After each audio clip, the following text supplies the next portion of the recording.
You are about to enter the Red and Rev Sports Show experience. Get ready for some real sports talk from some real sports fans who were real sports athletes who have sports knowledge.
Oh, sorry, you guys. You didn't hear me. My mic was muted. But now you can. Back at it again. Episode 178. Well, there's been a lot going on this week. And most of it ain't been on the sports fields. There's been a lot of off the field stuff been going on. Well, where do we begin? Tiger Woods don't had another accident. No, not that kind of accident. A real accident this time. We all praying for his recovery. The Atlanta Dream has some new owners. And you know, since the state is blue, our owners must be blue too. Let's see what else going on. We got Russell Wilson, and his team claiming that there's no trade demand, but offering 4 teams they want to be traded to. So we're gonna talk about that. We got Deshawn Watson meeting with the head coach of the Houston Texans. We're gonna talk about that. We got a lot of NBA, a lot of NFL, and some clown overseas talking about LeBron. So we got plenty of that to get into. Let's just go on and get into it, because like I said, we got a lot of stuff dealing with off the field sports instead of on the field sports. Hopefully, we'll get to on the field sports soon. But anyway, let me bring in my boys, Rev and Coach, so we can go on and get episode 178 started. Let's get started. What's going on, everybody? Welcome to another episode of the Red and Red Sports Show. We're coming to you live from the ATL Show there. Giving you real sports talk because we are real sports fans who are real sports athletes who have what? Real sports knowledge. So come on and hang out with your boys, Red Rev and the Coach, for episode 178 of the Red and Rev Sports Show. And at this time, we're going to turn our attention to our numerologist, Coach Patrick Thomas. What you got for us with 178, Coach? Good morning, everybody. Good morning. I hope everybody's having a great morning. Number 178 is going to go to a man who pretty much he's on top of the charts as far as all-time sack leaders. He played for the Buffalo Bills. He was a bad defensive lineman. The quarterbacks were scared to death when they saw him on the field. And he is the all-time numero uno leader in sacks with 200. And we're talking about number 78, Hall of Famer Bruce Smith. So there's your 178 for today. Bruce Smith, Hall of Famer, Buffalo Bills, on those classic Buffalo Bills teams that went to the Super Bowl but came up short 4 straight times. But nevertheless, Bruce Smith was indeed a baller. Indeed. Thank you, Coach, for 178. And how you gentlemen feeling? Good. Rolling. All right. Let's see who's saying good morning to us. Good morning, Miss Harris. Shelby McDonald already. And we're going to talk about LeBron again. Oh, Lord. And good morning, Amani. What's going on, Amani? I think somebody got a bone to pick with you later on in the show. We'll talk about it later. But nevertheless, good morning, everybody. And let's get this episode 178 started as we normally do. We want to go and talk about our dope, nope, and cope moments for this particular week.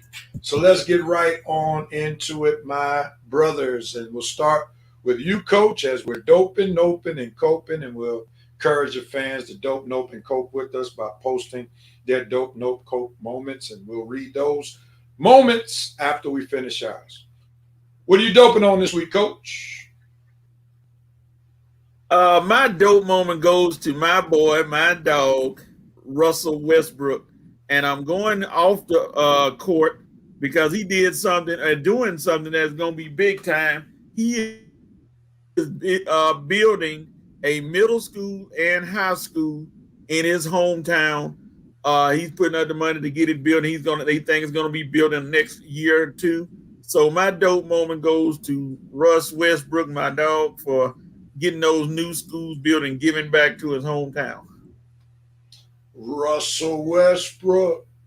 No doubt, no diggity, no doubt. Absolutely excellent. All right, thank you. Red, what are you doping on, sir? I'm doping on Gennaro Gallinari and his record 10 3-pointers that he shot for the Hawks to beat down the Boston Celtics this week. That was a good game. We needed it, but eventually we'll come back Friday and lose again. So it would have been dope had we won yesterday, but for right now it's just minor dope. But still, record 10 3-pointers for the Hawks. to beat one of my hated rivals. That's dope. I wish I had something more, but that's it.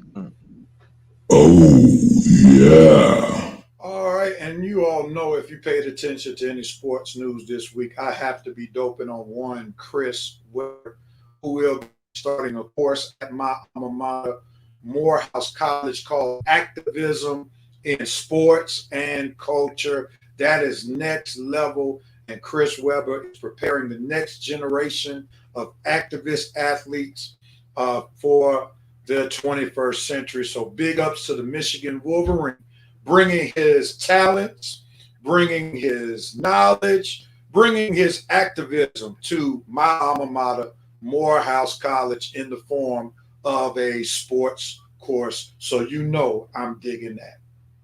Oh, yeah. All right, Red, it's on you. What are you noping on, sir? I'm noping on could the Braves and people within the Braves organization stop saying the name Ender Inciarte? Excuse me, guys. The guy is no longer part of the Braves' future. We don't have to talk about him. We don't have to hear about him. I don't want to hear nothing about what he's possibly gonna do, what he might do, what he's gonna do. He ain't gonna do nothing for this team because he shouldn't be part of the team. Ender Inciarte is a name I don't need to hear associated with the Braves ever again. I don't care what you got to pay him to make him go away, buy him out, do whatever. Just get him off of the team. The dude is not part of the future. Why do these folks keep bringing up his name like he gonna have any kind of important bats for us this season? He's not gonna do anything. It is Christian Pache, Ronald Acuna, and Marcell Ozuna. If we have an injury, we'll probably bring up Drew Waters or move Riley to the outfield and bring up another infielder. Ender Inciarte, dude, you are not part of the Braves organization. Stop saying his name. People in the Braves organization stop saying his name. I don't want to hear his name ever again. Ender Inciarte.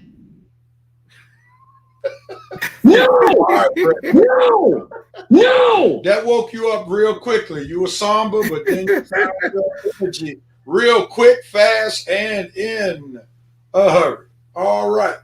So if we want to wake Red up, just bring up the name Ender Inciarte, and you know a rant is on the way. Nevertheless, I'm noping on, and my mother might not like this, but I'm noping on LeBron James and going 2 for 10 from the three-point line against coaches. Washington Wizards the other day just looked horrible. You can't do that. You have a 17-point lead, and then you lose to the Washington Wizards. LeBron, use your size, please. Stop shooting 10 3-pointers unless you have hit 5 out of 6 or 5 out of 8. Then you don't need to be shooting more than 5 a game. Maybe you don't even need to be shooting more than 3 a game. But 2 for 10 is not good at all. That's 20% when you got that big 6'7" body. Half of the league cannot guard you. Get down low. Stop shooting all these 3-pointers and bailing these defenders out. So my note moment goes to one, LeBron James and his performance from the 3-point line, in particular against the Washington Wizards.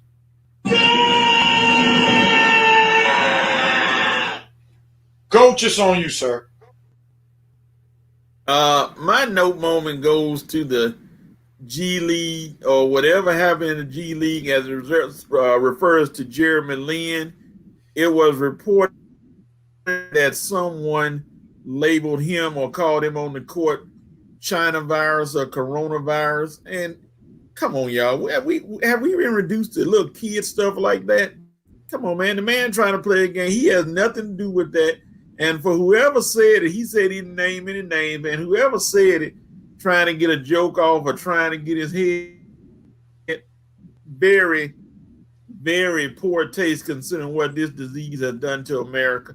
So that's my note moment for today. Absolutely disgusting. All righty.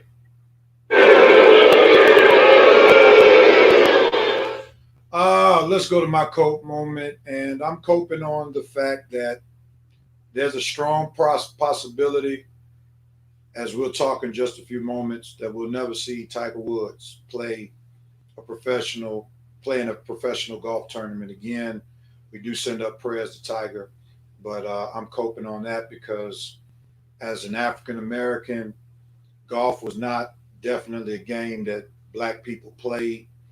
Matter of fact, you used to get cracked on if you played sports like golf and soccer, especially in urban city schools. But because of the work Tiger did, he made playing golf popular. And this is why in my neighborhood at John A. Wade Park, right around the corner, they turned a baseball field into a driving range, all because of the impact of Tiger Woods. And he also created another driving range over there by the KFC off 285 on Cascade Road. So that just shows you the impact of Tiger. And I have to cope with the reality that we may never see him play in a professional golf tournament again.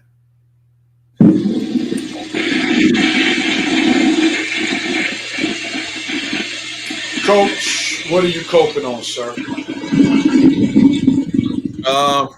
My cold moment is for the Big Ten basketball conference. Early in the year, Tom Izzo was basically an afterthought. He was losing, and somebody was saying that, oh well, they didn't come with him. But Tom Izzo has put the rest of the Big Ten on notice. I'm coming. He beat Ohio State the other night, and he started winning games. And now Tom Izzo has Michigan State getting fired up again, ready for the NCAA tournament. How far they go, don't know. But the rest of the Big Ten better cope with the fact that Tom Izzo and the Michigan State Spartans have turned the corner, so to say. So that's my coat moment. So in essence, Coach, you saying that Michigan State about to throw some haymakers? Yes, sir. They doing some damage. Ohio State made the coach lead the game early. Okay. All right, Red, close us out what you're coping on, and then we'll go to our fans. Put your dope note cope moments, fans. We're coming to you right after Red gets his cope moment. You got Red. What do you have, Red? I'm coping. I guess I'm coping with the Hawks inconsistencies. Like I say, inconsistent coaching, inconsistent players, just inconsistency all around, and it's gonna lead to somebody losing their job, players getting traded, and a lot of questions for the Hawks' future coming up. And that's what me and other Hawks fans are coping with. We thought we had this thing looking good on track for a positive season, but this continue up and down, losing the teams you shouldn't lose to, beating teams that we shocked that you win.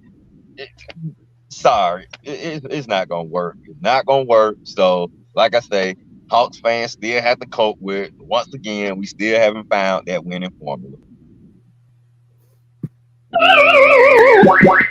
All right. Well, you've heard our dope note cope moments. Now it's your turn to share with us whatever you may be doping, noping, and coping on today. We got a few. Armani, you didn't do anything. It's what your cousin didn't do that somebody might want to bring up. All right. Chris Harris is doping. The Lakers look more like the Lakers last night. I know you were afraid of that 5-game losing streak. Shelby McDonald's note, folks thinking Tiger was under the influence while driving. Cope Tiger Woods, wish him well in his recovery. Hope this isn't a career-ending injury, and I definitely share with your last sentiment. And Shelby McDonald, the reason why she applied to Michigan, I don't think it was because of his academics.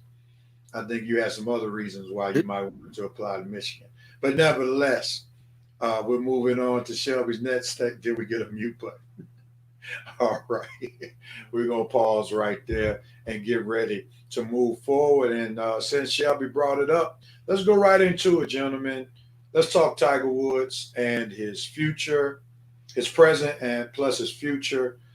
We know that this past week he was in an automobile accident, lost control of his car, wound up in the woods, in the hospital, had to be helped out of his car, and we know that he had to go immediately into surgery. So first and foremost, I want to say, what were your initial thoughts, or ask, what were your initial thoughts when hearing about the accident, and how do you think that will affect his golfing future? Who wants at it first? Go with it. I'll go ahead. It doesn't. When the story first came out, it was like, okay, what happened? Did he get in a 2-car? And then they said it was a 1-car wreck. And then when you looked at the vehicle, you thought, wow. And like you said, he had to be helped out the vehicle. The vehicle was totaled and pretty much done. And the main concern was, how is he? And then when they found out it was lower leg extremity issues, everybody was thankful because he luckily had a seatbelt on. Thank the Lord he had a seatbelt on, because if he didn't, we might be talking about Tiger in a different way, the way that truck looked. So we're thankful. Now he's been moved to another hospital that specializes in those kind of wounds. So hopefully he'll be back up and walking as later this year. But the main thing is, let me get to the real point. This year, do not see. I think you're going to see Tiger Woods doing anything other than rehabbing. That's all you need to talk about. Don't talk about Tiger and golf, because it ain't happening this year. Next year, if everything, we could be looking at another Alex Smith issue. Not so much as bad as Alex Smith, but Tiger getting back to the course. I see him coming back to golf next year, and I see him trying. I mean, I don't know how well he's going to be. It's going to depend on him. But the main thing is, and I think people are forgetting, I don't think it did much more damage to his back, which was the real issue with Tiger Woods. They didn't say it, and nobody mentioned anything about his back. So I guess that's still intact. They're still working on the lower extremity. So hopefully that didn't damage him his back-wise. So I look forward to seeing him back on the course. All right, Red, give us your opinion. Hello to you, Kelly Nicole. What you got for us, Red? I guess when I first heard about the accident, my thoughts was similar to what any normal, decent human being thoughts would be, was that I hope Tiger's well-being is okay. I hope his life is saved. I hope that that he actually made it out of the accident and made it to the hospital in time to fix any damage that probably would have been done from the accident. Like Coach said, you look at the scene from the accident, and the fact that Tiger Woods escaped with his life is really a miracle. I mean, but if you see throughout the years, man, we've seen a lot of bad accidents through a lot of black celebrities, and for some strange reason, they've survived. I've seen Cam Newton survive a bad accident that probably should have took his life. I've seen Kevin Hart survive a bad accident that probably should have took his life. And now we have Tiger Woods surviving a real bad accident that definitely probably should have took his life. Like Coach said, thank God for the seatbelt, the jaws of life, and just somebody looking out for him up above. Now I hate to disappoint the media, because we all know the media was sniffing around trying to figure out, was Tiger Woods on any type of alcohol? Was he under on any type of medication, painkillers, anything? Because we know they would have took that and ran with it. So thank you, Tiger Woods, for not giving the media something that they would have loved to have, a reason to tear you down again. And we all know that's what a lot of them really, they don't really care about his well-being. They don't really care about his health or him surviving. They only cared about, was he drunk or was he under the influence of drugs or painkillers? We all know that's what they were sniffing around and sniffing for, and we all know that they are very disappointed that they're not able to tell that story. So sorry to disappoint you, media, but you're not going to tell that story, because it was really just a bad accident, okay? And Coach is right. I wouldn't expect to hear anything about him playing golf this year. I'm really not sure what type of season he was going to have anyway, because we was already hearing he was going to miss the Masters and probably one or two more other majors. So this season was probably a loss for him anyway. It's definitely a loss for him now, guaranteed, confirmed. And at the end of the day, we just hope that we just wish his well-being as far as health. And if we see him on the golf course again, congratulations. It doesn't matter to me one way or another. I just want him to be healthy and to have his life back to normal as it can be. And if we never see him play golf again, he gave us one heck of a career. And if we do see him play golf again, hey, looking forward to it. I think both of you all stated your points very well. And of course, immediately I thought about not only his life, but also I thought about his children. Um, it's clear that he has a major impact in his children's lives. Uh, looks like his son is going to be a chip off of the old golf block, that he's on his way, and his daughter, he and his daughter have a great relationship. And I think a lot of these golfers had the right perspective, not to think about golf, but to think about his well-being, but then also his relationship and time with his children. I know the golfers are praying greatly for him to be able to get back on the tour. That's the reality, because those purses are not the same when Tiger Woods is not participating in a particular tournament. So I know that the golfers may not say this publicly, but privately, they may be holding prayer visuals. They may be fasting and praying that Tiger Woods gets a full recovery so that he can get back on that tour, so that their purses can be a bit bigger for winning various tournaments. But nevertheless, we do pray for Tiger to get back. He's definitely been this generation's icon. Anybody who is maybe 50 and under, Tiger Woods has to be the icon for our generation, because especially for black people were not even thinking about playing golf if it weren't for Tiger Woods. I know as I was growing up as a preacher's kid or a PK, I remember preacher's sport would be basketball, and they would play basketball. But now the preacher's sport is golf, which I don't know how to play. I can't tell you how many times I've been asked when I've traveled to preach, of course, before COVID-19, Reverend, do you have a set of golf clubs? Do you play golf?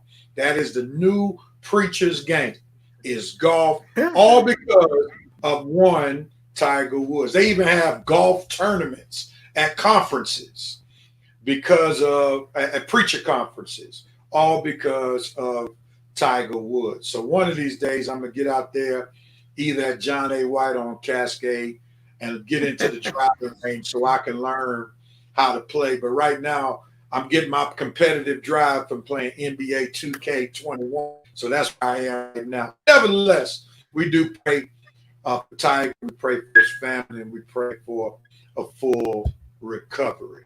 Let's see. What do we have on tap here with some comments? Yep, he sure did. Yep, the red shirt on Sunday is legendary. Good call right there, Shelby. There's a difference between a roar and a Tiger roar. I like that distinction right there, Thomas. That's good stuff. Yeah, I don't watch golf. I like Top Golf. That's about it. That's a statement right there, Kelly. Yeah, but they're popping up all over the country. Top golf places are. I watch Sunday golf because of Tiger. It's a bit nostalgic for you right now, Shelby. I see. All right. So we pray for one Tiger Woods. Let's move on, my brothers and sisters. I'm thinking I'm doing Eminem prayer right now because I'm always calling them brothers and sisters.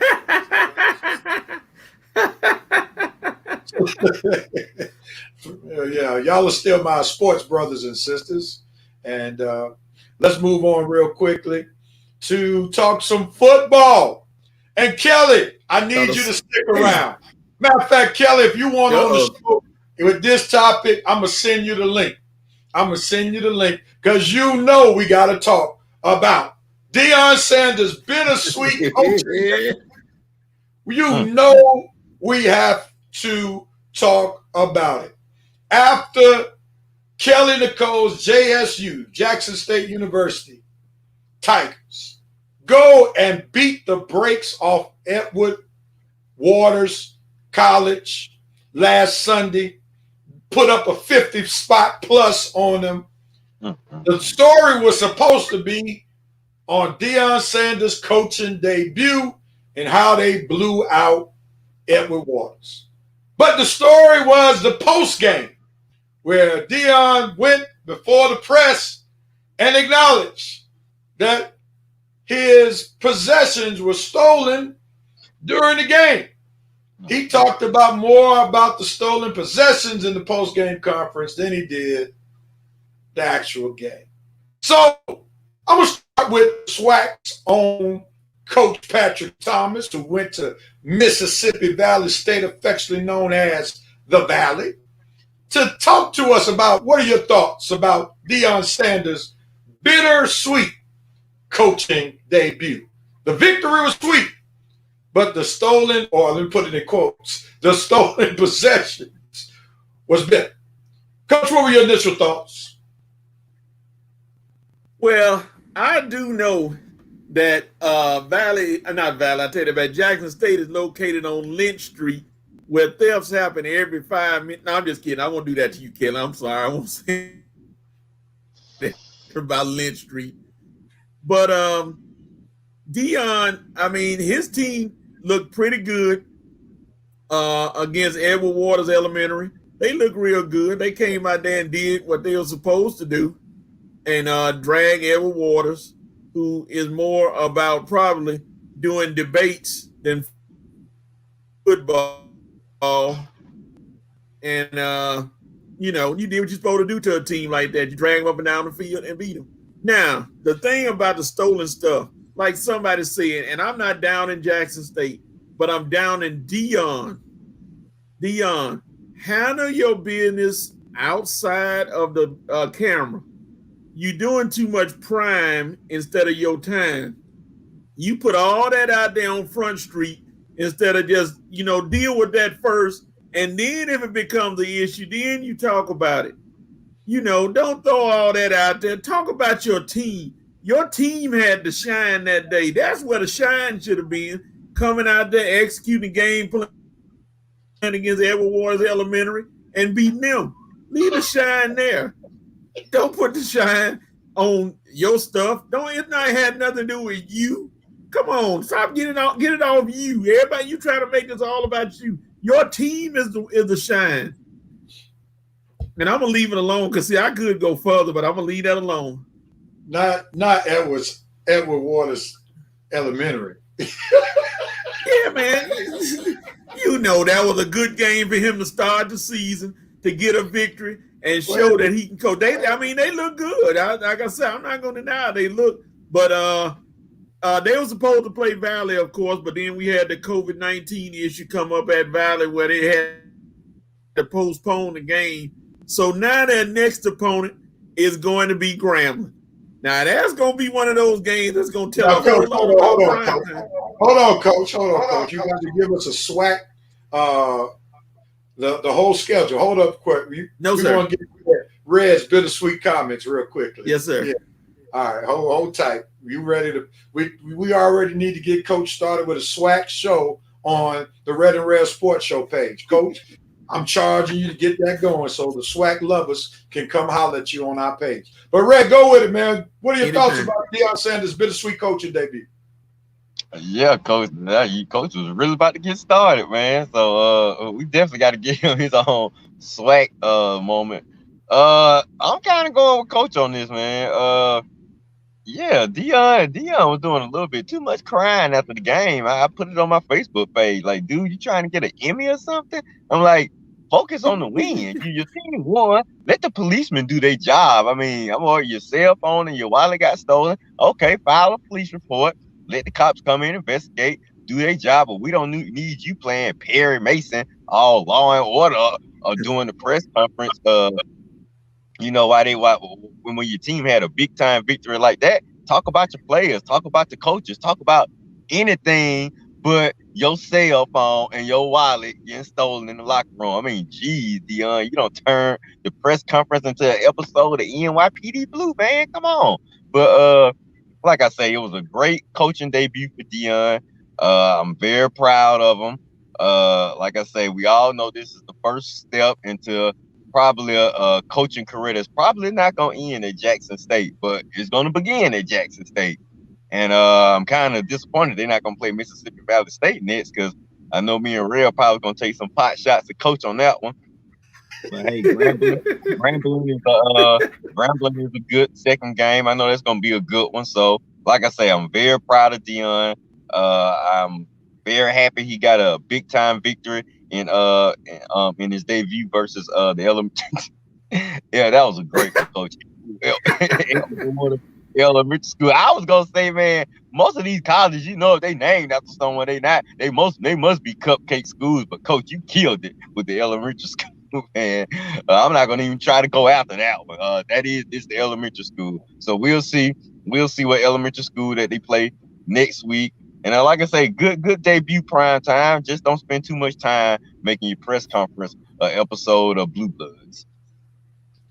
All right, I'm gonna let Coach address that Valley statement that Kelly put down in just a minute. But here's my take. He's filming a reality show, so obviously we know reality shows have to have drama in it. So maybe this was one of the drama pieces in it. The other thing is, if it's not from a drama piece for the reality show, I think quietly Dion may be plotting for his exit. Yeah. And therefore, he can use something like my possessions were stolen as a vehicle to justify leaving in a short period of time.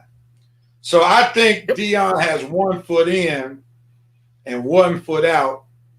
And if I were a Jackson State fan or alum, I would enjoy this ride while I can, because it's going to be a very short ride. I give it 2, maybe 3 years tops, probably more in the 2-year range.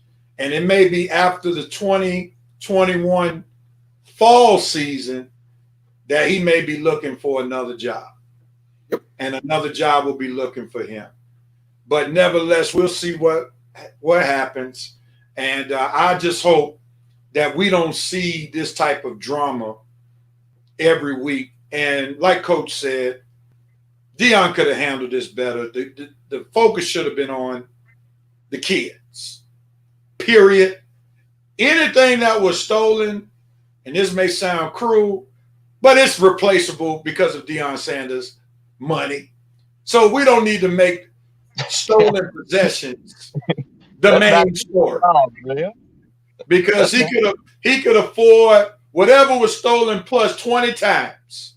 And therefore, he could have just let that be a private matter and go on about the business. And also, with all the media attention, the last thing you want to do is give reason for, in particular, the white media to turn down their noses up at HBCUs, because it just feeds into the stereotype of black people that they're thieves. So why even give the media the luxury of being able to make that the main story from the game as opposed to the actual game? So Dion really did a disservice to Jackson State, but also the HBCUs for making the quote-unquote stolen goods that were returned in 1 hour the main focus of his post-game conference. He can't help it, Rev. He just a media guy. I mean, that's prime. He in the camera. He got to make a show. That's just him. I hate to say it, but he just can't help himself. I agree. He's not leaving it. Let Dion build the brand. He's not leaving anytime soon. No, dude, you're clueless. He ain't staying at Jackson State that long. I wouldn't be surprised if he leaves next year. Rev said 2 or 3 seasons. I wouldn't be surprised if he leaves next season if a big time school. If Florida State come calling, you better believe Dion gonna come walk. This joker said Prime is gonna give it 5 years. Prime time in Jackson, Mississippi for 5 years. What? Somebody please administer a drug test to Jerome Case ASAP, or like Joe Clark would say, God rest his soul, expeditiously. Right? Rev, it's no reason. We know he failed it. Anybody that's cheering for Matty Ryan got to be on drugs. You didn't pull the Matt Ryan card as we're talking about Jackson State football, did you? Oh, my goodness. All right, Coach, Before we move on to the next football topic, we need you to address Kelly while she's in a meeting because she's been coming for you strong. Here are the comments that she said. Here's the SWAC rivalry. I don't even know if it's considered a rivalry, but for the sake of the show, we'll call it a rivalry. She said Valley scared not once, but twice. Look at her. I mean, she is coming for your Valley. She is coming for Valley. Go with it. What you got to say, Coach? This is not even going to take long. I just want to ask Kelly one question, and please put it in your articles. In here, Kelly. Did Georgia Tech cancel a game because of COVID against Miami? That's all I'm asking you. Yes or no? And when you answer that, that's going to end anything you just said. Did Georgia Tech cancel a game because of COVID against Miami? And I just want to see her respond. I don't know if they canceled it, but I know it got flushed down the toilet. Yeah, they did. Because of COVID cases. They said COVID cases, like she talking about Valley. But yeah, you didn't want to play Miami. Well, let's talk now she talking about sir, we talking about Valley. I'm same thing, Kelly. We had COVID cases. It's been happening all over the country. Alcorn even backed out of the season. Coach, because they didn't want to deal with COVID. Coach, did y'all as I'm thinking about this, man, I don't know, man. Something don't sound right about having COVID cases right after Jackson State beat Edward Waters Elementary School, as you call it, about 50. She firing back. I don't know. Were y'all afraid, Coach, of that 50 spot being put up on y'all? How can somebody, I mean, she talking about Valley basketball team. They don't stay in the same area. How can, Kelly, there have been people canceling games all year, all over the country. It wasn't because of fear. It's a COVID case. You reaching now, Kelly. Coach, I might be leaning towards Kelly's direction, man. I mean, we know that you all are now in a recruiting battle, or some might not say it's never been a recruiting battle, but y'all are recruiting for talent in Mississippi. And I don't know, man. Something sounds a little fishy, Coach. But Rev, the game is rescheduled for March the 14th. It ain't been canceled. It's rescheduled. So they're gonna play it. Okay, all right. They're not running. Okay, I stand corrected. And Kelly with the shot. Coach is valid. You don't have multiple facilities like that. Oh, she coming on the lack of resources. Whoa. We don't have multiple. She right though, Rev. She is absolutely right. We don't have multiple facilities where people can break in and steal stuff from Lynch Street. You're exactly right. You're exactly right. With these made up facilities. Yeah. Hey, Coach. Hey, Coach. You can get on the Tech too. All them crimes that be happening at Georgia Tech too. Oh man, look at Kelly. She didn't want Red to come for Georgia Tech yesterday in a post, but she is armed and dangerous today when it comes to her Valley. You could tell that 50-point win last week did something for her. She's feeling her Jackson State self right about now. Kelly is coming, boy. I mean, talking about me yesterday, look at her. I've inspired Kelly to Wait, hey, Rev, ask Kelly a question. Do y'all have a football stadium on campus? Yes or no? Why you talking about facilities? Yes or no? On Jackson? Huh? All right, the SWAC. Get down now. The SWAC shots are being fired. Let us all join in prayer that the game on March 14th will not be rescheduled again, because we want to see this SWAC trash talk come back to the Red and Rev Sports Show, and we want to see what happens with the talk when one of the schools wins over the other school. So I may have to add that in my imminent prayer. Please, Lord, let no more COVID cases come so we can see what goes down between Valley and Jackson State. And we definitely will have to have Kelly come on live. Red, I saw you with your Baptist finger up. What you got to say, man? Well, that's what I was gonna say. I was gonna say, Kelly, don't plan any meetings for that week because you got to come on live. So, no meetings, Kelly. Say I can't make that meeting, y'all, because I got to go on live on the weekend of the Jackson State and Mississippi Valley game. So we expect you, Kelly. Don't disappoint us.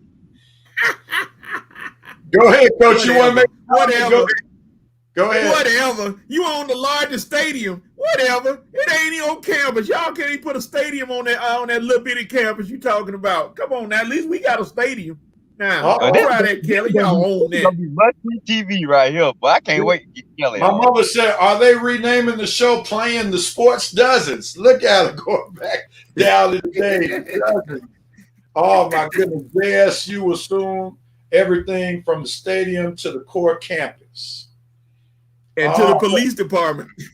Oh, she said, yes, I am coming on there. So, Coach, you cannot get sick the week. No, sir. Matter of fact, this is what we're gonna do. We gotta have y'all talk before the show, before the game, on the show, and then we gotta have some more talk after the game on the following week. So I'm looking forward to it. As Coach would say, stay tuned, ladies and gentlemen. Stay tuned. And then one more statement. Well, she is killing, Coach. She's coming, Coach. She is fired up. Man. Fired up. Jackson State. Whoa. Real. It's called, the stadium she talking about is called Mississippi Veteran Memorial Stadium. It ain't called Jackson State Stadium. Y'all don't own nothing. You found faking and shaking. It's not on the campus. Is it on the campus? All right, Coach. That's the last statement. Jerome Case fighting for his sister. Miami doesn't have a stadium on their campus either. What does that have to do with anything? God, you all off topic, man. Just like old Valentine's saying, you get all off topic. He's standing up for Kelly. Kelly has an advocate. Last statement, Kelly, please do your research. It's ours and y'all mad. And we're going to pause right there because we got some more football topics that we need to talk about before we go to halftime. But you all, we see that Kelly is alive and well with her swag love. Dion has pumped up the JSU fan base like Donald Trump is still pumping up the Republican Party. So we see that Kelly is all the way live in her meeting. She paused, taking away time from learning at her meeting just to take up for a JSU time. You must have stepped outside that meeting. I can't believe she's sitting there typing all this in a meeting. Well, we clearly know it's not too enthusing because she's doing more talking over here than listening over there. But we thank you, Kelly. We do thank you for tuning in to the show. All right. Stop disrespecting that keynote speaker. You need to be listening. Don't have your concerts be opportune now because you were paying attention to us. All right, man. Let's move on to something that I thought I would never see is Cam Newton's confrontation with Kappa. I mean, this is unbelievable. What has gone on between Cam and the camper, and has his career gotten that low where we're talking about his play, talking about him having a spew or spat with the camper rather than his play on the field? I'm stunned. With the heated exchange that he had. I'm trying to find the actual exchange, and I can't find it right now. But let me just get you all's opinion. Camper comes at Cam, and I know whatever the camper said, Cam comes back and tells the camper he's rich. Red, I'm going to start with you. Cam is a transient Georgian, came here from Louisiana. Came here either from Florida, Louisiana. I think it was Louisiana after Katrina. And he went to Westlake High School, which is not far from where we all live. Oh, he's not from Atlanta? Not initially, no, not initially. He was a transplant, but nevertheless, what are your thoughts, man? Him having a verbal confrontation with the camp. Well, initially, I did the ignorant thing myself and laughed at it. I even posted it on my Facebook page, as some type of something to laugh at. But once I took a step back and realized how ignorant I was to glorify that kid being disrespectful, uh, I had to apologize. I had to apologize to the people on my page, and because I'm not trying to glorify a child being disrespectful in no sense of the word. So, but when you look at the big picture, it is a bit hilarious that the biggest story coming from Cam Newton is him getting into a confrontation with some child. But still, the kid was completely out of line. I mean, Cam is coming there, taking time out of his personal schedule to come there and inspire young boys and girls. Because no matter what you say about Cam's career right now, I know he's a free agent right now. Cam has had a successful NFL career after a successful college stint at Auburn. He was an MVP. He led his team to a Super Bowl, multiple Pro Bowl selections. Dude is a winner in the NFL. He's, like I say, he's at the end of his career, which a lot of quarterbacks face at the end of their career. And once your original team lets you go, you either bounce around as a backup or you eventually retire. So I've seen this story. I've seen the end of these type of careers happen. The same end that Cam is going through lots of time, and it doesn't take away from what Cam did in the prime of his career. The kid was completely disrespectful. Now, Rev, how I would have handled it differently. Would I have walked over to the kid and started bragging about my bank account and how rich I am?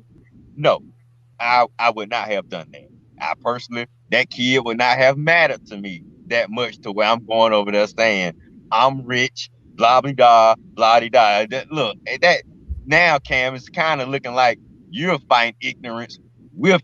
I mean, you fight ignorance with ignorance or with something materialistic, which I think Cam probably shouldn't have done that. I don't mind him trying to check the kid, which he should have did. His parents should have checked him. I don't mind Cam trying to check the kid, but I don't think I would have went to as far as I'm rich, guy. I'm rich. I'm rich. If you just want to say, look, you're being disrespectful, I come out. I mean, if Cam wanted to check him and just get blatantly like you talking to him like he was his son, I wouldn't have had no problem with him. But when you start saying I'm rich, it's like you going down to his level. And that, to me, that didn't look good for Cam. But I have no problem with Cam checking the guy. And I just wish he wouldn't have handled it with I'm rich. I'm rich. Personally, I would have ignored the kid. I mean, I would have ignored the kid because he's not the only kid that was there. A lot of the other kids wasn't being disrespectful, so I wouldn't have punished them for just the behavior of one child. But still, the kid was being disrespectful, and Cam handled it the best way he saw fit. Coach, jump in there. Your thoughts? Yeah, I agree with Red. Cam, all he had to do. Hold on, Coach. My fault. I should have set you up better. I should have set Red up better. I just found out 3 things that the kid said to Cam. Number 1, he called him a free agent. 2, he called him AS squared. And we know in sports terms, it's not good to be called AS squared. That means you're sorry. Owens also told Newton, you're about to be poor. So those are the 3 statements that he came at Cam with. All right. Coach, go ahead on. First of all, I mean, for Cam, if Cam wanted to address him, all Cam had to say was, young man, is everything okay? You're in my camp. In the story. You're in my camp. Are you okay? And if the kid had kept talking, get somebody to ask him if he wants to stay at the camp. And if he didn't and he kept on talking, then remove him from the camp. It's just like me playing baseball against a 5-year-old. I have nothing to gain. I'm gonna beat him, and that everybody says, oh, he beat a 5-year-old. If I don't beat him, a 5-year-old beat me. Cam has nothing to gain by going back and forth with that kid. Zero. Yeah, he was gonna lose either way. So he should have just asked the kid if he wanted to stay, and then if he kept on talking, get somebody to quietly remove him. Leave all that other stuff out. I'm rich. Because Cam, it's your camp. You ain't got to say anything. You don't have to say anything to him. You run the camp. This is something you sponsored to help kids like him. So getting in debate with him was a waste of time. You should have just said, hey, take him away from here. And if he decided he wanted to stay and change his mind, then cool. But if he didn't, he wanted to just keep talking, remove him from the camp quietly, move on. That debate had no place. Should never happen. You all both share some good stuff. I'm reminded of a quote that one of my uncles shared with me when I first got into the ministry. And he is actually my Uncle Henry, who pastors a church here in Atlanta, Mount Zion Second Baptist Church. And he shared this. He said, never give your enemies prime time. Never give your enemies prime time. And he could have dismissed that camper by just ignoring the camper. At the end of the day, as Coach said, he has nothing to accomplish. The reality is he could have accomplished more by just ignoring the kid and then removing the kid out the camp. And then the removal out of the camp would have been all the reprimanding that kid needed, unless he would get some more reprimanding from his parents at home. And I would hope that did take place, because that's a poor example of being respectful to an adult, but also that's poor representation of whoever his parents are. So Cam has to do better. Telling the kid that you're rich just shows a small mindset. Everybody knows he's rich, and it also may even play to the fact that he's still trying to validate his own career, in which I think Red said he already has a great career. Anybody who's ever been an MVP of the league has had a valid career. Anybody who did the work that Cam did, took his team to the Super Bowl for many of those years, the Carolina Panthers did not give him the type of roster that was needed to help him go to the next level, but yet he made that team very competitive. So he has nothing to prove to a kid. There's nothing to gain from it but bad publicity, and he has to use better judgment going forward. And this is why you got to applaud certain athletes who can withstand these verbal fan tirades, who know how to dismiss the noise, because there is so much noise in this day and age that is coming not only from the media in general, but then you got the social media where one tweet can go viral and anyone can make that tweet. So you got to have some self-discipline. And I would just hope that Cam Newton will learn from this, even though the kid was wrong, and develop some self-discipline and know not to give your enemies prime time and know what battles you need to fight. Any closing comments on this? Yeah, I just say, that I agree with folks saying about that apology. First of all, it wasn't even that. As far as grammar wise, somebody could have done a better job of writing it for him. I don't believe the kid, these are his own thoughts. I just believe it's just response to the blowback that he got from this situation. Like I said on my page, and he got 1 million likes, and all of these folks had been pumping him up for his little altercation with Cam, he would have never issued an apology.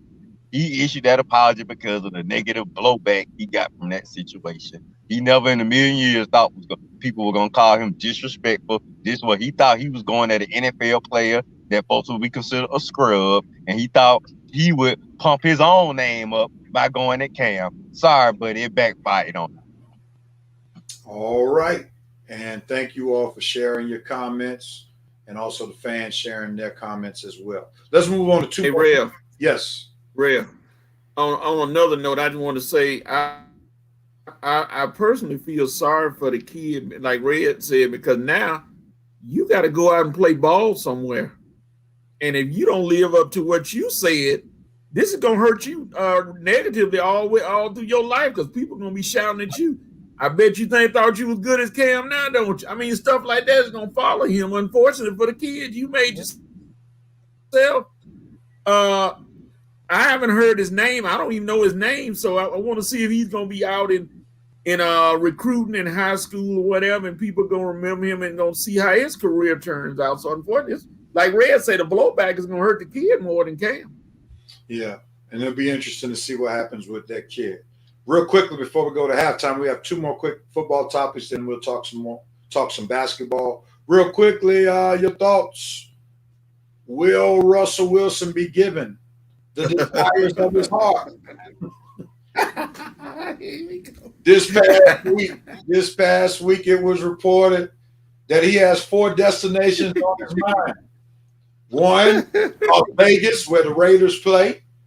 2, Chicago, where the Bears play. 3, New Orleans, where the Saints play. And then 4, Texas, where the Dallas Cowboys play. What do you all think about those 4 destinations that Russell Wilson talked about, even though he's not seeking a trade? Red, you have a lot to say about Russell Wilson all the time. Go ahead on and help us out. Your thoughts, sir? Man, I guess the music scene in Chicago, New Orleans, Dallas, and that other place you named must be really picking up. Those are some nice spots that Sierra chose for her. Those are some nice spots that Russell chose for his destination. But like we say, I've never seen a quarterback say he's not making a trade to man. He ain't got not just 1 team, not just 2 teams. Dude got 4 teams that he would be willing to go to. Russell, dude, stop yanking our chain. Stop BSing us, dude.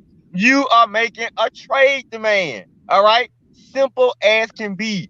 Your time, your team's time has finally come to an end, and they have informed you to inform them that it is time for a change in scenery. Okay? I think this is going to happen sooner rather than later. I know it's a big shock. We was all supposed to be sitting here. This was supposed to be the summer of Deshaun Watson. Now it's turned into the summer of Carson Wentz, Deshaun Watson, Russell Wilson, and whatever quarterback. I mean, it might be another quarterback come out and say he want out in the next few weeks.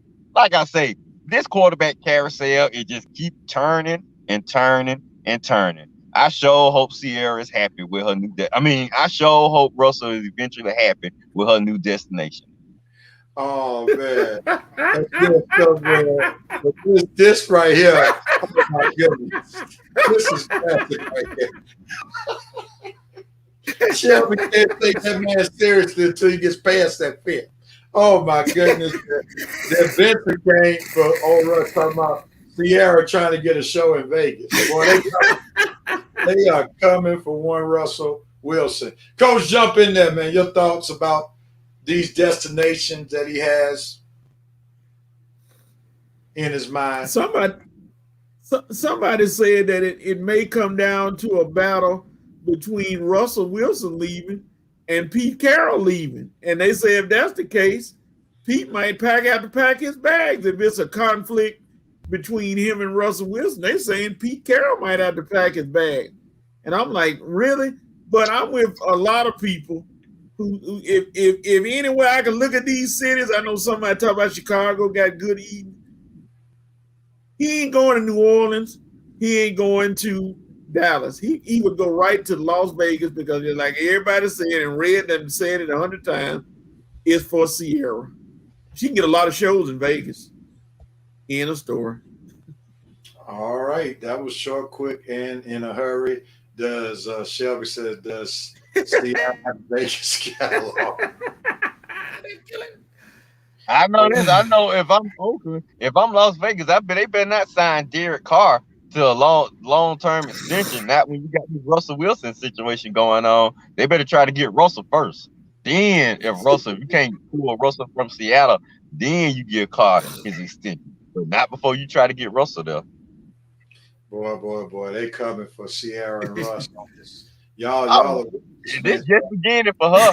I'm not the Vegas buffet. Not Mr. Woodruff. He said she don't have enough music to do a show. She can only do a buffet. Wow. Wow. Wow. Yeah, I think Red been calling this for a while, Alexis. Yeah, he definitely called. Last topic, gentlemen. We got to move on from the Sierra Russell Wilson fiasco. And let's talk about Deshaun Watson's game plan for 2021. We know he wants to be traded. There have been talks about Miami possibly being interested in his talents. At one point in time, we've been talking about the Carolina Panthers being interested, putting together a package. That was about 2 weeks ago. And then there are reports where they're questioning if he is really that serious about not playing for the Texans. And again, would he be willing to give up literally millions of dollars to sit out an entire season? So, Coach, I'm going to go to you. At the end of the day, what's Deshaun Watson's game plan for 2021? Tell him the game plan if he doesn't get traded. Then you're going to see the first team in NFL history to go 0-16 if he doesn't get traded. Because he's going to be throwing around all over the place and won't matter about no stats. But the thing about the whole part of it is, what is wrong with the Houston Texans? What's wrong with you? I mean, the man walks up to the coach, meets with the coach, sit down, coach, I'm not playing for you. Right then, after he said that, Houston, for whatever reason, hasn't picked up a phone because they still think he's bluffing. That man not bluffing anymore. Houston, get what you can get for him. Pick up the phone. The Jets are calling. The Dolphins are calling.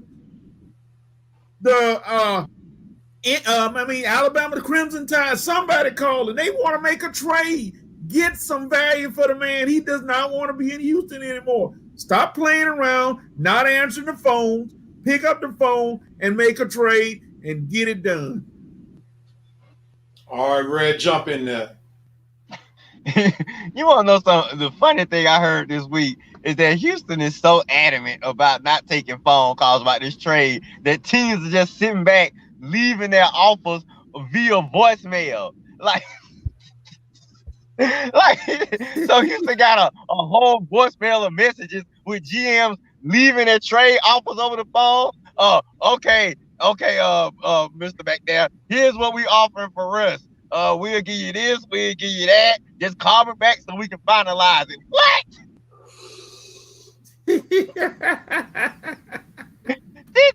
This is turning into a complete fiasco. And I gotta give somebody credit, man. I told him he was wrong, that he was completely clueless, that this would not happen. But Rev, you might have called it, man. I told you Houston would have been the dumbest team in NFL for trying to play hardball. And look where we at 2-3 weeks later. The dumbest team in the NFL trying to play hardball with a guy who has blatantly told you he is out. He has no wishes to be with your organization ever again. Told the black head coach, thanks, but no thanks. I'm not playing for you. Coach is right. Once you say that, dude, you better go to that room where you got that isolated phone and start answering those voicemails, because it's time to get that guy up out of there. You have no future as long as this guy's a member of your organization, okay? So you can have the name, you can have players on the team, you can have people in your front office, whatnot, but you do not have a future. You do not have a future of anything as long as Deshaun Watson is a member of your team. You're not going anywhere, and you're not going anywhere fast. I totally agree. And I just know Houston has poor leadership. You think about the poor decision that they made to give Bill O'Reilly all that power when he had accomplished nothing. You know, you think about just the various moves that they made. You know, they just do not have a good functional organization. And I'm not surprised that they are trying to play hardball. there's a great possibility that they may try to play hardball all the way up into the season. I think if Deshaun Watson is going to get traded, I think what's going to happen is he'll get traded near the draft, where they can really maximize his value. So if we don't see him get traded by the draft, then that means the Texans are going all in and keeping him, trying to keep him. And they're willing to see if he will sit out or not. So it's really going to be interesting to see what happens going forward. But the Houston Texans are imploding. Go ahead. I'm sorry. Go ahead. I'm sorry. No, I'm now, done. look what Thomas said. Look what Thomas said. Houston is quickly. Robert over this no, right now. Where do you see what Thomas said? Even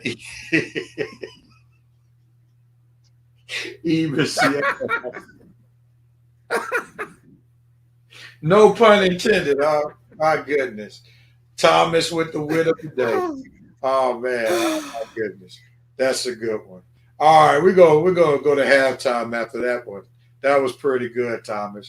Please tell us where you're reporting to us from after halftime. We look forward to that each week because we never know where one Thomas Holcomb will be reporting and what peculiar sporting event that he is taking part in for the day. Nevertheless, ladies and gentlemen, let's get ready to rock and roll with halftime of the Red and Rev Sports Show. We thank you all for hanging out with us for one half of the Red and Rev Sports Show. We got another half coming to you real quickly. It's all about basketball. So hang out with us. Tell somebody it's not too late to hang out with your boys, Red, Rev, and Coach. We'll be back shortly.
We're back. We are back. And I wish Shelby's wish could have been given to her because she said she misses her Red and Rare Sports Show Boo's halftime performances. There you go. What you got for him, Coach? Get some music. I got you. Give you some music. All right. Well, we're gonna give you. Hold on, right quick. Here we go. Show them what you were doing behind closed door. Here you go. 1, 2. Here you go. Give them to a coach.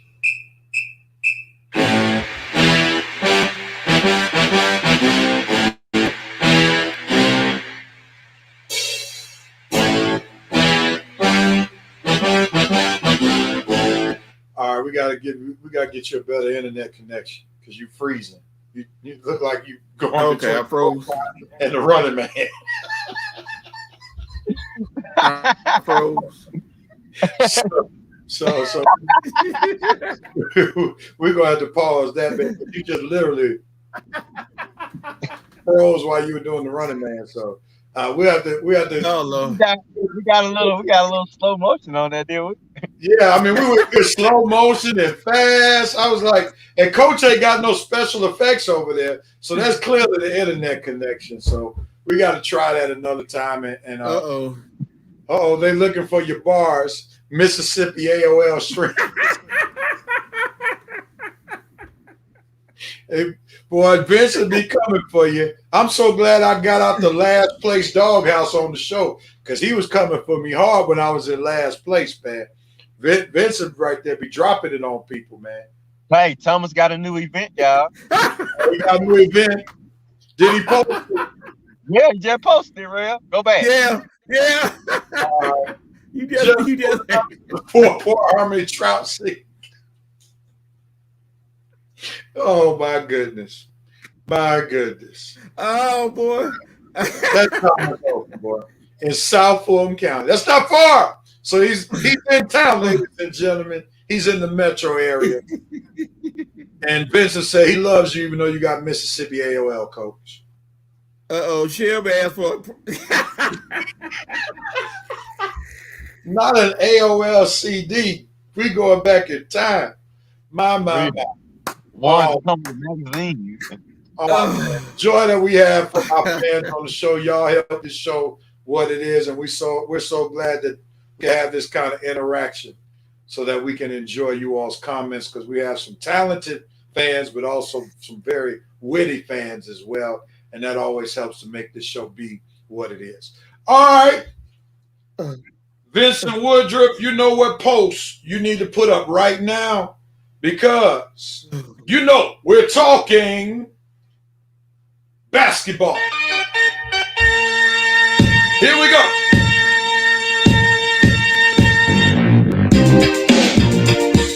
Ladies and gentlemen, we're talking basketball. But who would have thought that we'll start this basketball segment talking about the WNBA? Who would have thought that? Renee Montgomery, who sat out the 2020 season with the Atlanta Dream, said, I'm sitting out to show up, show out, get with this group who's going to buy Kelly Loeffler out. And here we are. Renee Montgomery goes from player to part owner of Atlanta's Atlanta Dream franchise of the WNBA. Mr. AOL, a.k.a. Coach, what's your thoughts about Renee Montgomery going from player to part owner? What you got? Basically, Atlanta ladies basketball has realized the dream by getting the cowboy hat, baseball cap wearing Kelly Loeffler out of there. Not only does she lose the election, not only does she lose her team, so we don't have to see her anymore in any sports landscape anymore. She's gone. We don't have to see in any Georgia landscape. Go to where you are appreciated most at one of Thomas Holcomb's events and go cheer on armadillo roping or something. You are done. I'm glad they bought her out. They don't have to worry about her being a part of the team and being negative anymore. Good job, those people who bought out the Atlanta, bought Kelly Loeffler out of the Atlanta Dream. All right, and good morning to you, Heather Joy. Red, what you got on this topic? Kelly losing. Yeah. Kelly Loeffler, Kelly Loeffler, Kelly Waffler, Kelly. Anyway, I'm happy. I'm trying to remember. Is Renee Montgomery that chick that be doing the Hawks Live girl? That's correct. With the speaker. Yeah. That's her. Okay, I thought that name sounded familiar. Well, congratulations, congratulations to Renee for being a minority owner. I think she's the first WNBA player to own a team. and to be executive owner of a team. So congratulations to her. Like I say, it's all good. Anytime we can get Kelly Loeffler out of the game and out of our lives, that's another plus. We got her out of our political lives back in January. Now we proceed to get her out of our sports lives in February. Hopefully March. I'm not gonna even go there. I was about to kill him with something. I forgot. We on the Red and Real Sports Show. You just escaped my wrath, Kelly. But anyway, we're getting you out of our lives. That's good. Fellas, I don't have too much to say about WNBA topics, but I'm happy Renee is part owner of a team, and I'm happy Kelly is no longer owner of the Atlanta Dream. So, yeah, man. Okay. Well, I'm gonna say this. I have to give big props to Kelly Loeffler, however you want to say it, because at least she wasn't stubborn to hold on to the team, especially after the team helped the guy who beat her, my colleague and Morehouse brother, Raphael Warnock, beat her in the election. I mean, when you got your whole team who wore shirts for your opponent while you're running for office, that speaks volumes. So I'm going to give her credit for not trying to be defiant, not trying to make life miserable for these young ladies. And she just knew that her time was up and that she needed to at least sell her part of the team. So I'm going to give her credit for that, that she knew her time was up. And she got some money for it. The question is, and I'm trying to find out, and if somebody can, how much did the Dream sell for? That's the question that I'm looking for. Why not to go there? I'm interested though. I heard that the Liberty, when it was last sold some years ago, went for $11-12 million, and that's a much bigger market than Atlanta. So I'm all jokes aside. Red trying to make it a joke. I'm not. I'm just trying to see. I know if Renee Montgomery is involved, she don't look like she just got that much money. So if she can afford to put her money in, I'm assuming Rev, it costs too much. I don't know. I'm not going to talk about her stacks. We don't know what kind of investment she's made. We don't know who she knows. We don't know what she got in the bank. But I am interested just to see. She had a big time helper. Oh, I'm sure about that. But are you for real? Shelby is confidential. LeBron James helped her.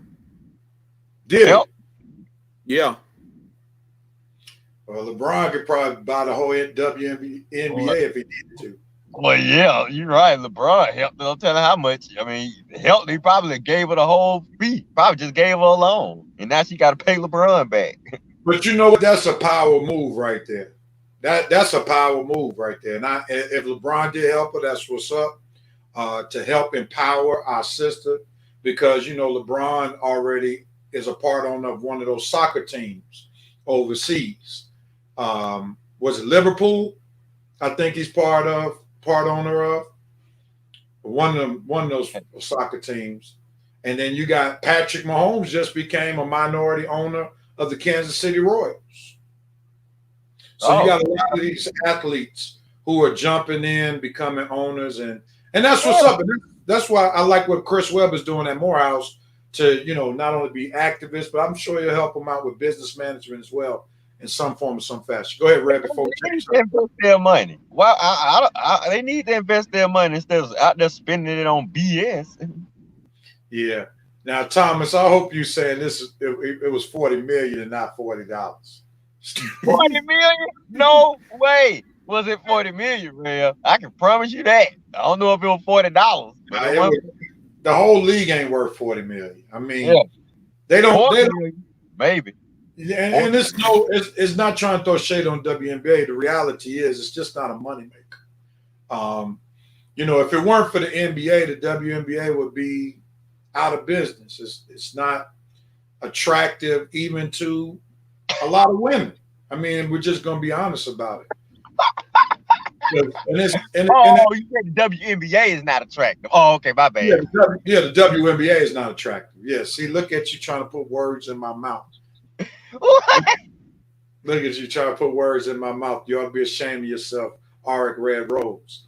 But no, the WNBA, you know, they need to thank though the NBA. The NBA has kept them afloat. Now, and there's big ups to the NBA and the players. The NBA players, in large part, have encouraged the NBA to keep on funding the WNBA. You know, and I truly appreciate it.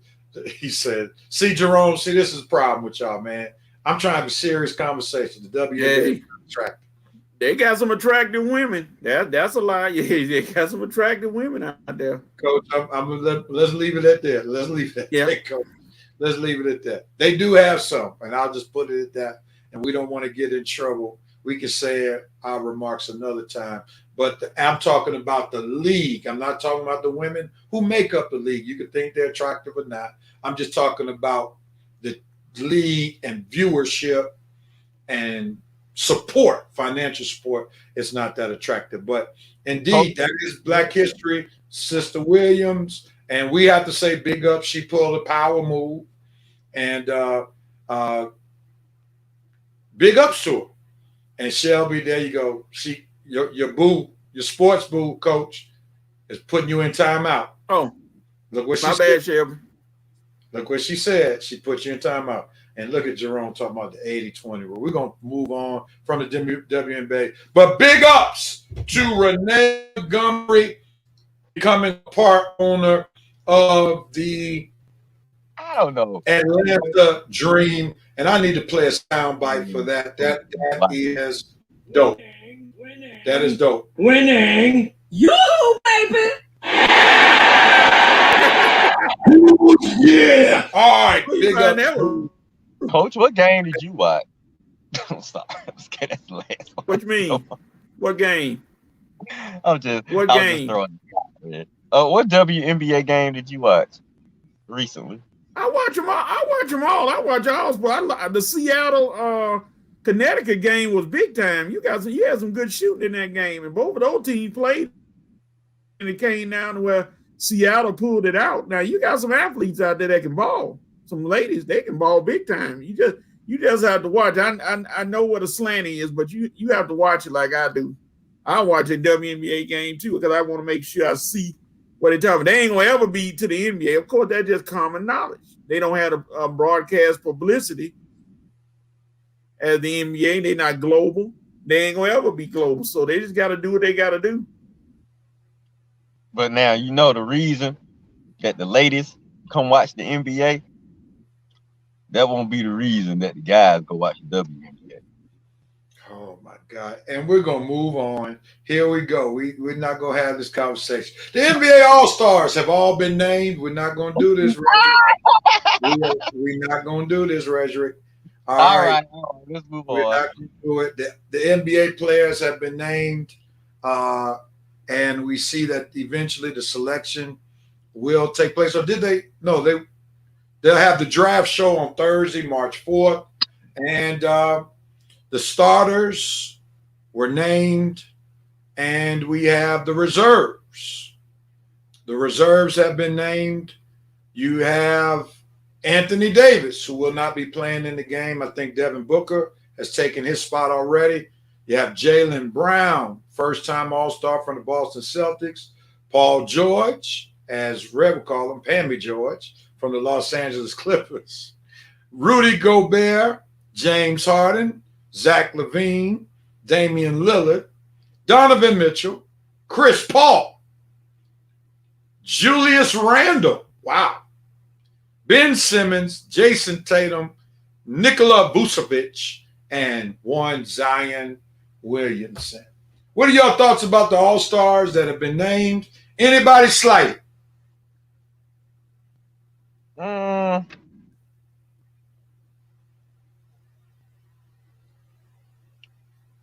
Anybody slighted?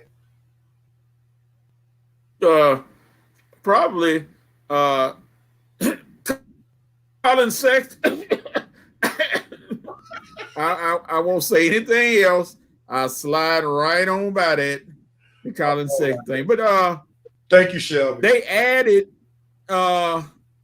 what's his name? They added Arvydas Sabonis' son or Demontis Sabonis, which he should have been because he's a double team right now. So hey, he should have been added. So he's been added to take place for Kevin Durant, who's not playing. And then of course Booker, the one everybody just destroyed themselves about, he's been added. But the interesting thing about this whole thing that they're gonna have to answer, I guess, we playing in Atlanta and no Trae Young. You playing in the city where a guy is leading his team in scoring and leading his team in most categories, and you don't put him on the All-Star team? It's a mystery wrapped in an enigma, wrapped in a hyperbole. Well, yeah, I'll leave that alone. I'm glad that you ended with hyperbole because, I mean, does Trae Young really belong? I mean, when your team is 14 and 19 in 11th place, does he really belong as an all-star? Has he really been a leader? What are your thoughts, Bradley? Oh, I'm sorry. Well, Bradley Beal was voted in by the fans. Okay. And also the leading scorer, one of the leading scorers in the league. Real, did Trae Young get snubbed? Did he deserve to be on? Well, being at the game was in Atlanta, I thought it would have been a good gesture to probably add him to the squad. I mean, it's not often that you had an all-star game in Atlanta in his territory. So, well, I mean, you can make a case for a few guys being snubbed or maybe should not have made the team. But since the game was in Atlanta, I think maybe I probably would have made it some way, see if he could have had a spot on the team. But I can't look at him and I can't give him a pass if I don't give other players a pass. You see what I'm saying? Now with another player whose team was 13 and 19 in 11th place, would I be vouching for him to get on the team no matter what his stats would have been? Probably not. But still, I'm a little biased for Trae because the game is in Atlanta. He does play for my Hawks, and I would have loved to see him make his second straight All-Star game, especially after he was voted in as a starter last year. So for him not to even be selected for the team this year, it's a little chink in his career. But I think they got the teams for the most part correct. I mean, every year is gonna be a snub or two. Every year is gonna be somebody that makes it that folks think should make it, and somebody that don't make it that folks think should have made it. But I mean, Devin Booker got in with the AD injury. You got Sabonis. I think they were mostly folks were crying for Chris Middleton to get in on the East squad this year. You had more folks crying for Chris Middleton than you had for Trae Young. So I think they got the teams fairly okay. It's not nobody I'm just saying just completely done wrong or was completely, overrated for the team. I think they got the teams fairly correct for the most part. Coach, do you share that same sentiment as Red about Trae, that just because the game was in Atlanta, they should have given him some consideration to be a part of the All-Star festivities? Yeah, you always want to try to, and Trae's numbers are decent. 26.8, 9 assists. That's not bad. I know your team is up. And was Bradley Beal on the team? I'm seeing that he's not. Is he on the team? Got voting as a starter. He got voted as a starter. Oh, okay. Because I mean, you want to try to do I can understand now almost why they didn't do it, because it's not going to be well attended anyway because of the coronavirus. So you don't want to, you don't really need to bring him in there if it's not going to be well attended. So hey, he unfortunately has to deal with not being on the All-Star team. And like you say, your team has hit a roadblock, mountain really right now. They're sliding big time. So I guess, that held him back. I Look here, think man. they probably should. Hold on. Let me jump in. That was one of the best things that happened to Trae Young, that he wasn't added to the All-Star game. Trae Young has an inflated view of himself. He is very good. He is not a superstar. Adding him just because he's in Atlanta would have encouraged his inflated view of self. Trae Young needs to learn how to be a leader. Trae Young needs to learn how to play in clutch moments. Trae Young needs to know what good shot selection looks like. Until he starts learning those type of things, he doesn't deserve anything. He hasn't accomplished anything. And I get tired of looking at him at the Hawks game, sitting in huddles as if he's some superstar. The Hawks have won, as my coach from Mays High School would say, Coach John Otis, he's won nothing. Nothing. Absolutely nothing. He has not put the team on his shoulder. He has not shown leadership. Just watch them blow a lead away against Armani's cousin and the Cleveland Cavaliers. They're up 6-7 points down the end of the stretch. And everybody's complaining about Lloyd Pierce having Clint Capella on the bench with 18 seconds left, even though they were up 1 point. He's trying to draw up a play that will help them score.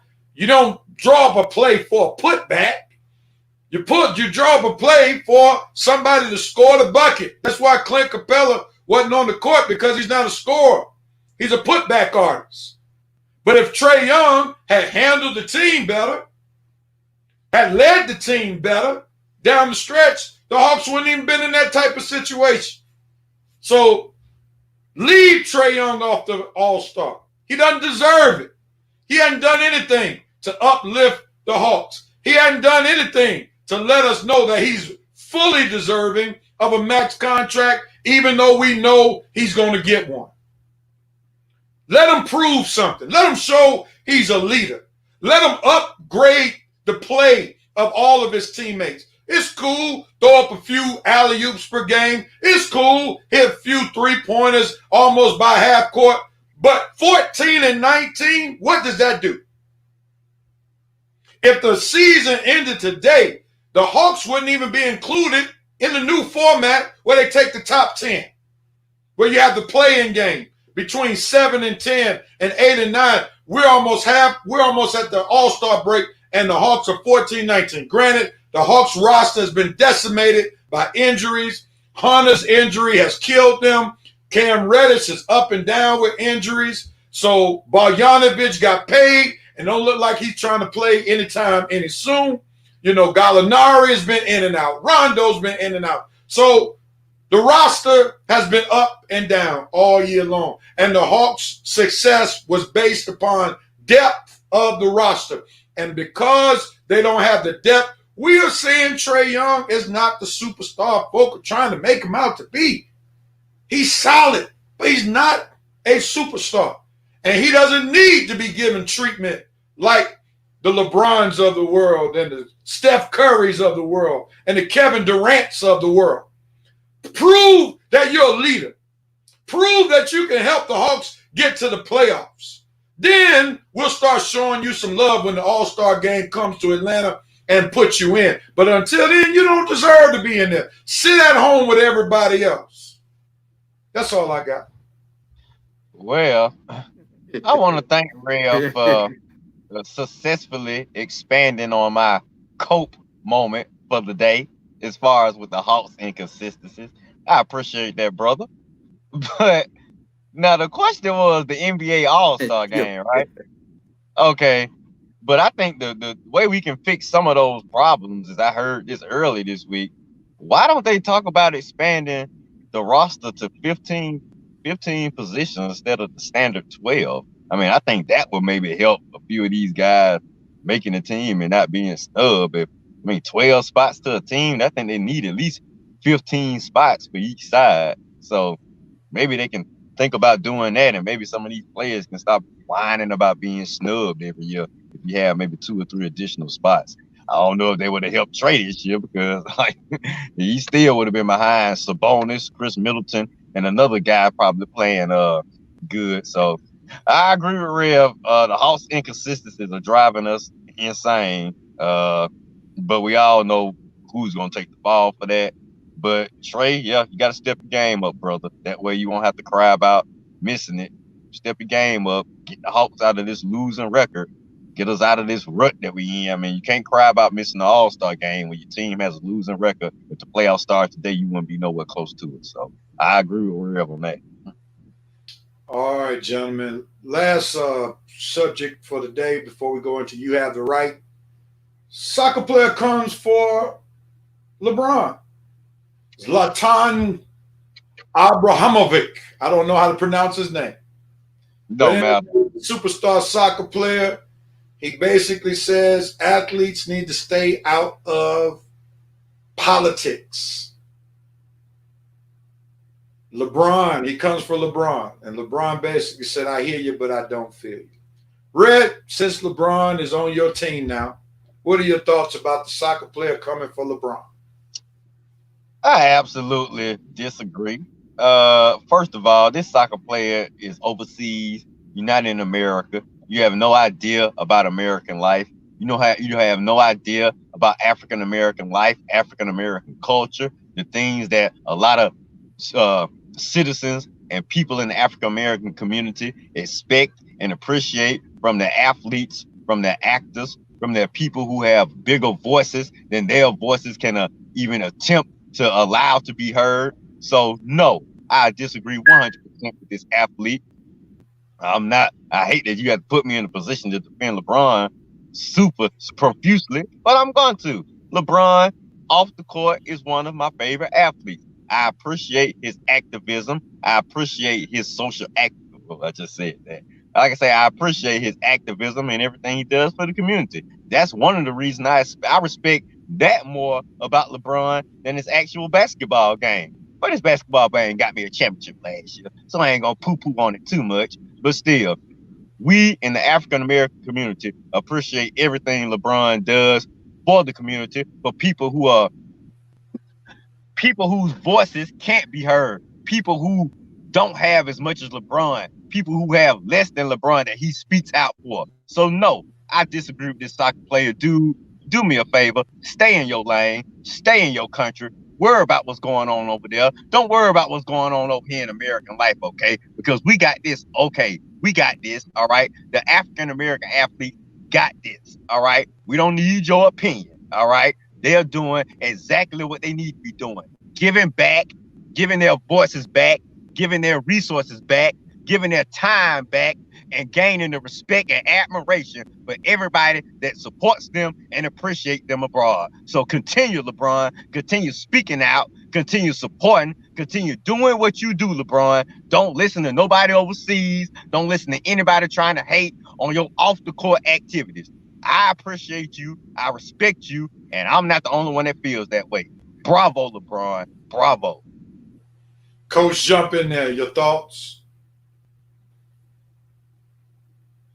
Well, I agree with Red, and it doesn't need to be a long thing. Zlatan, whatever your name is, if you don't want him to speak up, I don't see you having a problem speaking up when the LA Galaxy paying you money. You don't have a problem speaking up then. When you getting no checks from playing here in America, when you can go play overseas.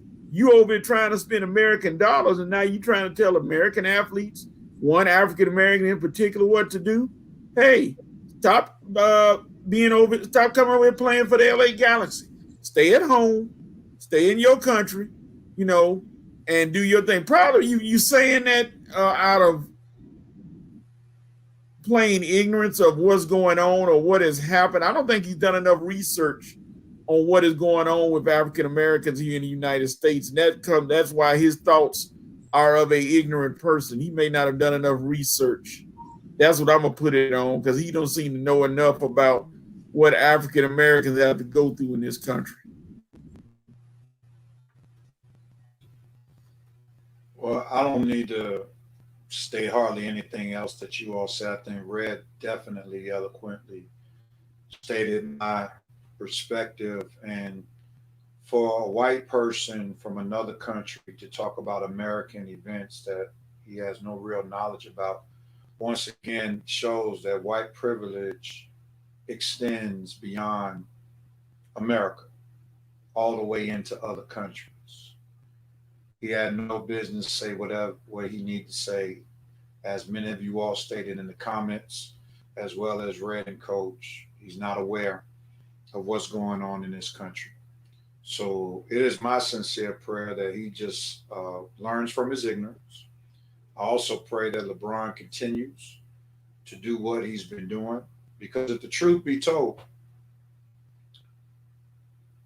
the election that took place in November of 2020, in a large part, could be credited to the NBA players.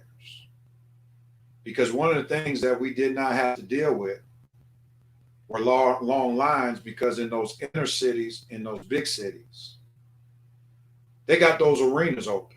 Like here in Atlanta, State Farm Arena was open. To show you all the impact of what those NBA players did, involving themselves in politics and adjusting racial injustice. This is why the Republicans right now are trying to come up with all types of laws to try to suppress voting, and in particular, early voting and even Sunday voting.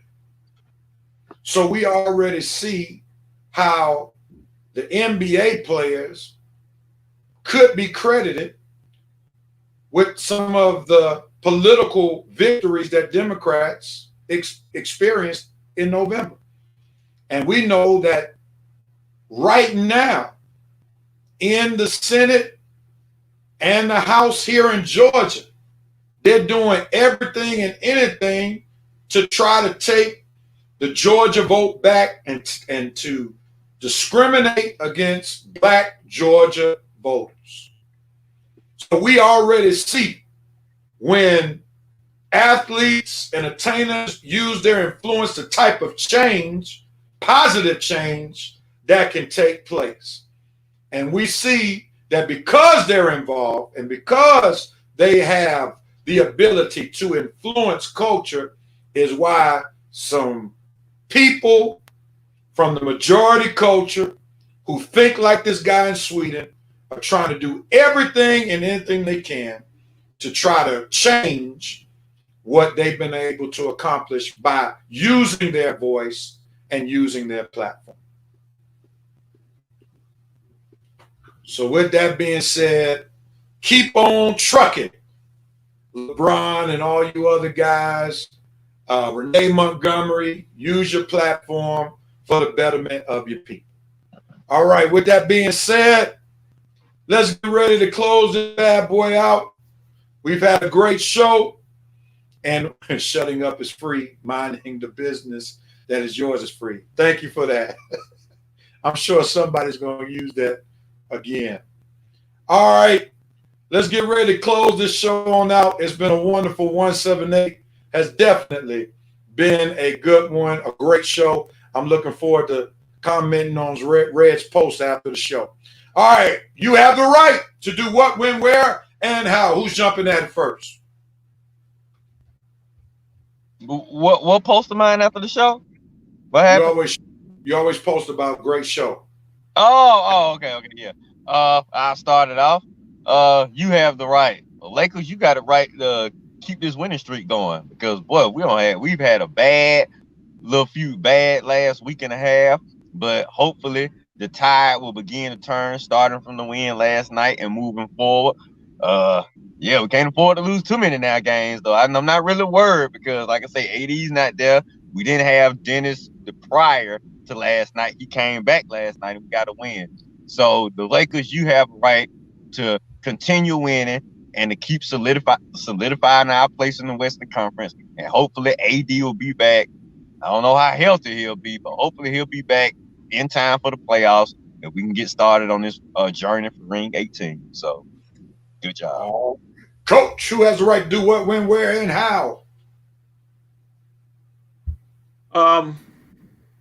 North Carolina Tar Heels. You have the right to. You're not on the bubble, but you are floating in uncharted waters, being ranked as a double-digit seed this year in the tournament. You have the right to take out Florida State, who was one of the top 25 teams in the country today, on your home court, and start moving up that chart to get out of those double-digit seeds in the NCAA tournament and actually do something this year. You might not win it, but hey, you got to do something. You don't want to be out of the tournament. All right, and we see that everybody is having the right. You see Kelly Nicole moved away from the conference to tell us again about Jackson State. She is on fire about you have the right. And I was going to do a you have the right about Trae Young being a leader. But, Coach, you made 2 college basketball references today, one about Michigan State, as well as you made one about the North Carolina Tar Heels. So, Coach, you have the right to keep me aware about college basketball because I don't care right about now. This is one of the worst things. So you have the right to keep me informed about what's going on in college basketball until March Madness begins. How about that? Hey, and even then, Coach, you still gonna have to keep us informed because we're not gonna know what's going on. Maybe not till the Final Four begin. No doubt about it. All right, gentlemen, great show. Thank y'all so much for tuning in to the Red and Red Sports Show. We truly appreciate all the comments, all the love. Thank you, Miss Williams. Ellie Vaughn Williams, first-time watcher. Glad you enjoyed the show. Glad you were entertained. We'll be back next Saturday, 11 a.m. Same Facebook page. Tell somebody who you know to come and watch the Red and Red Sports Show on Facebook or on YouTube. Until next week, everybody be blessed. Have a safe weekend. And just like Vincent Woodruff said, wear your mask. Wear your mask. Social distance. Be your brother and your sister's keeper. Be blessed, everybody. Have a great weekend.